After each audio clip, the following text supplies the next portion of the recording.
سيداتي وسادتي، طيب الله أوقاتكم أينما كنتم بكل خير. أحييكم وأقدم نشرة أخبار المساء من الفضائية الإريترية أستهلها بالعناوين. إريتريا تشارك في الاجتماع الإفريقي الثاني عشر لإنتاج اللقاح الحيواني. دعوة لتنمية الفهم العام حول لغة الإشارة بهدف التقليل من مشاكل الصم. جهود حثيثة لرفع فهم ووعي المرأة في الجنوب تحقق نتائج مشجعة. الوكالة الدولية للطاقة الذرية تؤيد خطة اليابان لتصريف المياه المشعة. الصين تعارض بيع الأسلحة الأمريكية لتايوان. وفاتها فقدان 19 شخصا جراء الأمطار الغزيرة جنوب غربي الصين. السلام عليكم ورحمة الله. تشارك البلاد ممثلة بقسم المعمل الصحي الوطني للحيوان والمحاصيل التابع لوزارة الصحة تشارك في الاجتماع الإفريقي الثاني عشر لإنتاج اللقاح الحيواني المنظم في الفترة من 3 حتى 7 من يوليو في أبوجا بنيجيريا. وأفاد فرع العلاقات العامة لوزارة الصحة بأن البلاد تشارك في هذا الاجتماع كضيفة شرف بإنتاجها لقاحين ناجحين هذا العام، وهما لقاح الإنفلونزا إنفلونزا الطيور ولقاح الطاعون، وتتبادل خبراتها حول خلفية حملة اللقاح والتطعيم الحيواني وأوضاع اللقاح الآلية ومستقبله. وقدمت لها الدعوة لتكون عضو منتجي اللقاحات الإقليمية.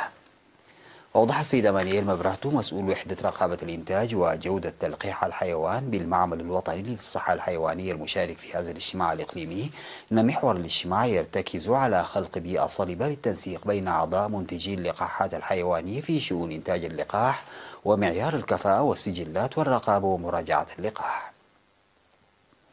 ويشارك في هذا الاجتماع 13 من الدول الإفريقية منتجة للقاحات، وكذلك كبار مسؤولي مؤسسات خاصة منتجة للقاحات. قدمت دعوة لتنمية المعرفة العامة حول لغة الإشارة بهدف التقليل من المشاكل التي تواجه الصم في المكاتب والمرافق الخدمية. وأوضح رئيس الجمعية الوطنية للصم السيد ولد ميكائيل سيليه بأن معرفة لغة الإشارة يخلق بيئة صلبة لإفادة الصم في المرافق الخدمية والصحة والتعليم وتعزيز مساهماتهم في الإنتاج.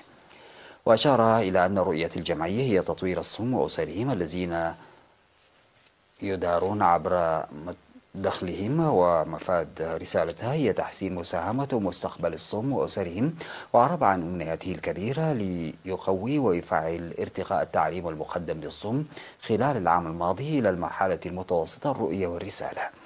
وأوضح أن الخطوة المتخذة لتسليح الصم بالمعرفة المهنية أثمرت في تحقيق نتائج مشجعة، خاصة في مجالات تربية النحل والدواجن والحدادة والنجارة وتصفيف الشعر والزراعة، وكذلك التصميم وخياطة الملابس. وأشاد مسؤول الصم في الإقليم الأوسط السيد دانيال جبرماريان بالمبادرات التي اتخذها مصنع زاير للنسيج ومؤسستي إريتريا للنسيج وخياطة الزي العسكري، إضافة إلى الدورات التي تقدمها الجمعية للصم. وناشد كل من مسؤولي المؤسسات المذكورة المقدم حامد محمد عمر والسيد بطرس كبراب والسيدة فرتون عقبة ميكائيل بعد الإشادة بمساهمة الصم في مؤسساتهم، ناشدوهم لتطوير المعرفة المكتسبة مدركين أهميتها. هذا وقد أقيمت اللجنة الوطنية للصم عام 1998.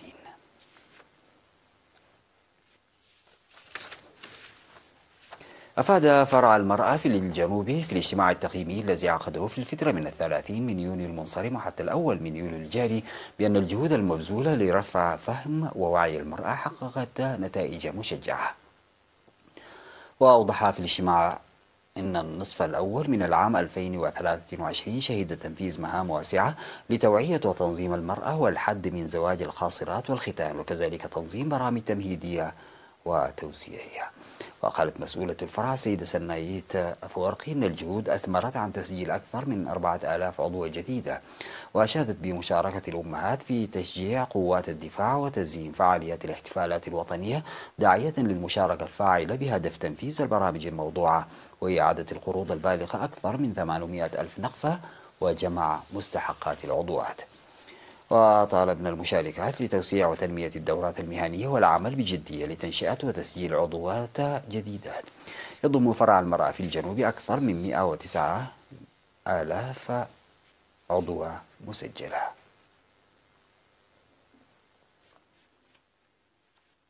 يجري بناء قناة لتحويل السيول في منطقة كبكب بمديرية أفعبت في إقليم شمال البحر الأحمر بدعم الحكومة ومشاركة المواطنين والجيش، ويتوقع أن ينمي 1000 هكتار بعد اختتام العمل الذي بدأ قبل 3 أشهر. وقال المزارعون إن القناة تسهم في ضمان الأمن الغذائي والاعتماد على الذات، مزمنين دعم إدارة الإقليم والمديرية ومساعدة الجيش والموظفين. أوضح مدير المديرية السيد أحمد محمد نور رجب إن العمل يجري بدعم الحكومة والجيش باعتباره يفوق قدرات المواطنين.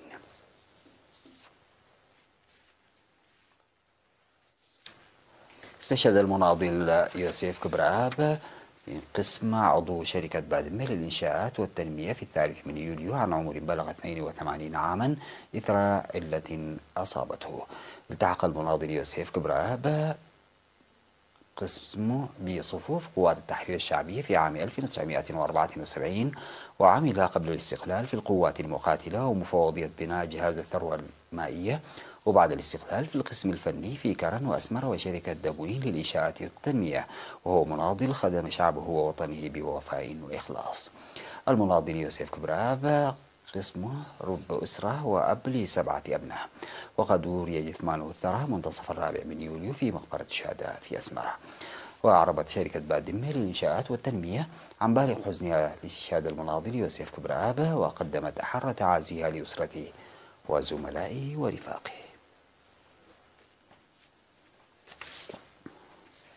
بعد الفاصل سادتي يعود بالأخبار الخارجية.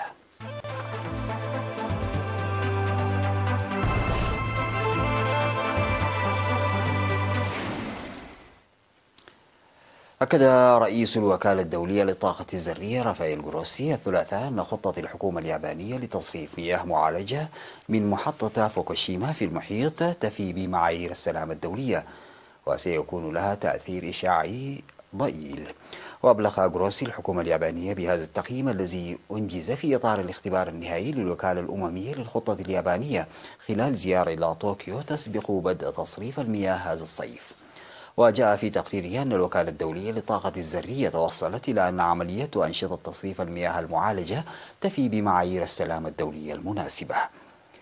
وتسبب زلزال تبعه تسونامي بحادث نووي في 11 مارس 2011 أسفر عن تدمير 3 مفاعلات نووية في منشأة فوكوشيما، ما تسبب بأسوأ كارثة نووية في تاريخ منذ نهاية الحرب، وأخطر حادث نووي في العالم منذ تشيرنوبيل في أوكرانيا. وأدى هذا الحادث إلى تسريبات إشعاعية أدت إلى إجراء عشرات الآلاف من سكان المناطق المجاورة على نحو عاجل. وتعتزم الحكومة تصريف هذه المياه في المحيط بعد معالجتها من خلال نظام يزيل العناصر المشعة باستثناء التريتيوم ثم يخفف المياه. أعربت وزارة الدفاع الصينية عن معارضة الصين الشديدة لبيع الأسلحة الأمريكية لتايوان. وقالت الوزارة في بيان لها إن الصين تعارض مبيعات الأسلحة الأمريكية لتايوان، وقدمت احتجاجا رسميا للولايات المتحدة، مضيفة أن هذه الخطوة تحول تايوان إلى برميل من البارود. يأتي ذلك تعقيبا على موافقة وزارة الخارجية الأمريكية على البيع المحتمل للذخيرة والدعم اللوجستي لتايوان في صفقتين منفصلتين تبلغ قيمتهما معا 440 مليون دولار. وفي هذا الصدد قال المتحدث باسم وزارة الدفاع الصينية تان كيفين أن الولايات المتحدة تجاهلت مخاوف الصين الأساسية وتدخلت بشكل صارخ في الشؤون الداخلية للصين، وتعمدت تصعيد التوترات في مضيق تايوان.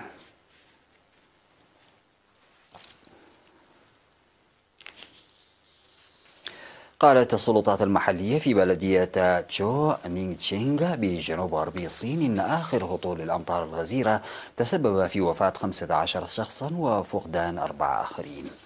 وأوضحت السلطات وفقا لوكالة الأنباء الصينية أن الأمطار الغزيرة التي هطلت بشكل رئيسي في المناطق الواقعة على طول نهر اليانغتسي تسببت في حدوث فيضانات وكوارث جيولوجية وتعطيل حياة أكثر من 130 ألف شخص في 19 منطقة ومحافظة.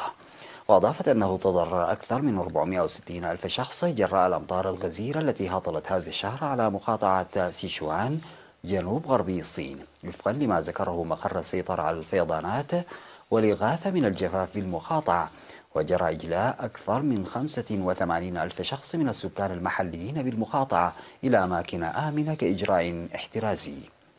من جانبه أمر الرئيس الصيني شي جين بينغ السلطات بوضع سلامة المواطنين وممتلكاتهم في المقام الأول والعمل بجد على تقليل الخسائر بكافة أشكالها.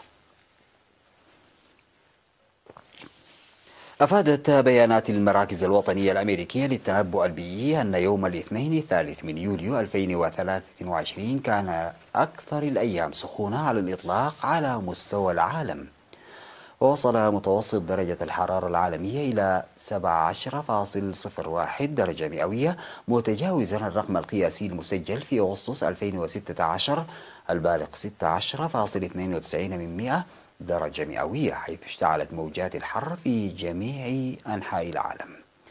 وقال الخبراء إن جنوب الولايات المتحدة عانى تحت قبة حرارية شديدة في الأسابيع الأخيرة وسط طقس قاسي، ربما مدفوعة بأزمة المناخ التي يسببها الإنسان، وحتى القارة القطبية الجنوبية التي تعيش حاليا في فصل الشتاء سجلت درجات حرارة عالية بشكل غير طبيعي مع تسارع ذوبان الأنهار الجليدية واشتداد كثافة الشمس. ختاما سادتي لنشرة الأخبار هذا تذكير بالعناوين. إريتريا تشارك في الاجتماع الإفريقي الثاني عشر لإنتاج اللقاح الحيواني. دعوة لتنمية المعرفة العامة حول لغة الإشارة بهدف التقليل من مشاكل الصم. جهود حثيثة لرفع فهم ووعي المرأة في الجنوب تحقق نتائج مشجعة. الوكالة الدولية للطاقة الذرية تؤيد خطة اليابان لتصريف المياه المشعة. الصين تعارض بيع الأسلحة الأمريكية لتايوان. وفاة وفقدان 19 شخصا جراء الأمطار الغزيرة جنوب غربي الصين. انتهت نشرة أخبار المساء قدمتها لحضراتكم من الفضائية الإريترية. شكرا لمتابعتكم. السلام عليكم ورحمة الله تعالى وبركاته.